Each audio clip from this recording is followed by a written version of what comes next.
Have you ever felt like life is only hitting you when you're already down? Bills pile up, opportunities disappear, and every day feels heavier than the last. But what if the thing that could transform your life isn't money, luck, or connections? What if it's something much simpler? Something most people overlook. This is the story of a man who discovered that secret.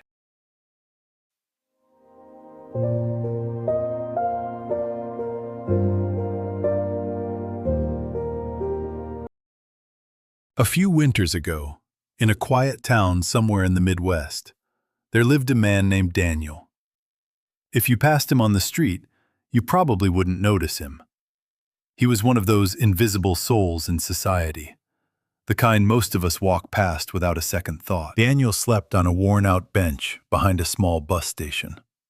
His coat was thin, his shoes were cracked, and the freezing wind of January cut straight through his bones. Life hadn't always been this way. Years earlier, Daniel had a decent job at a small manufacturing plant, but the factory closed. The savings disappeared. Medical bills followed. One problem turned into a landslide until, slowly, Daniel found himself with nothing left. Every night, Daniel would look up at the gray winter sky and whisper the same bitter question. Why is this happening to me? One evening, as snow began to fall, an old woman sat beside him. She carried a small bag of groceries and wore an expression that seemed strangely peaceful. After a moment, she looked at Daniel and asked gently, "Rough day?" Daniel laughed quietly. "Rough life," he replied. The woman nodded, as if she understood more than he expected. Then she said something unusual. "You know, there's a sentence that can change everything." Daniel looked at her, skeptical. "Everything?" "Yes," she said, "but most people refuse to say it." Daniel sighed. "Well, I've got nothing left to lose. What is it?" The woman smiled and spoke 5 simple words. "Thank you, God, for everything." Daniel frowned. "You can't be serious." He gestured around them.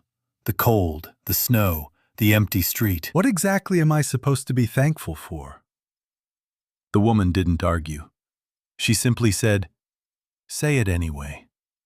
Say it when life is good. Say it when life hurts. Say it when nothing makes sense." Then she handed Daniel a warm cup of coffee and walked away into the snowy night. For a long time, Daniel just sat there. "Thank you, God, for everything," he muttered sarcastically. The words felt ridiculous. But that night, lying on the cold bench, he whispered them again. The next morning, nothing had changed. He was still cold, still hungry, still homeless. At first, he felt like a fool. Every time he whispered those words while his stomach growled from hunger, a voice in his head called him a liar. But Daniel kept saying it. He had no other anchor to hold on to.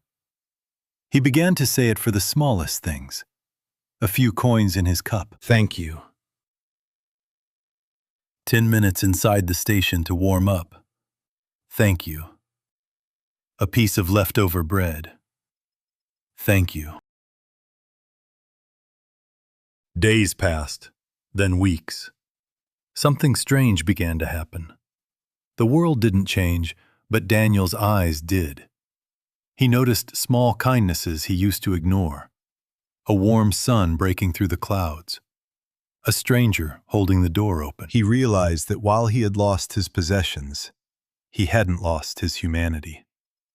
And each time he repeated the words, "Thank you, God, for everything." His energy was different. He was no longer a man waiting to die. He was a man waiting to live. One afternoon, a man in a construction jacket stopped near Daniel. You looking for work? The man asked. Daniel hesitated. I used to work in manufacturing. The man nodded. We're renovating a building. Could use an extra set of hands. It was grueling work, just hauling materials and sweeping floors. But at the end of the day, when the man handed Daniel an envelope with cash, Daniel felt something he hadn't felt in years. Hope. That night, as he sat on the same old bench, he didn't whisper out of bitterness. He whispered out of wonder. Thank you, God, for everything.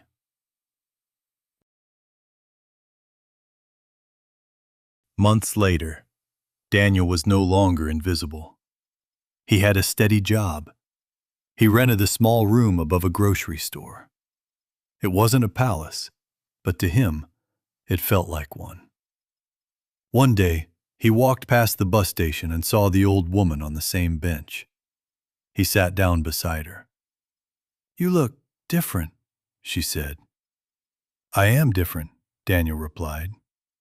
My life didn't start changing when I got the job. It changed the day I started saying thank you, even when nothing was going right. The woman smiled knowingly. Most people believe gratitude comes after success, after the money, after life finally becomes easy. But the truth is often the opposite. Gratitude doesn't follow the blessing. Gratitude creates the blessing. When we focus only on what's missing, life feels like an endless desert. But when we begin appreciating what still exists, our perspective changes, our energy changes, and slowly, the direction of our lives begins to change too. The world may not transform overnight, but the way you walk through it does.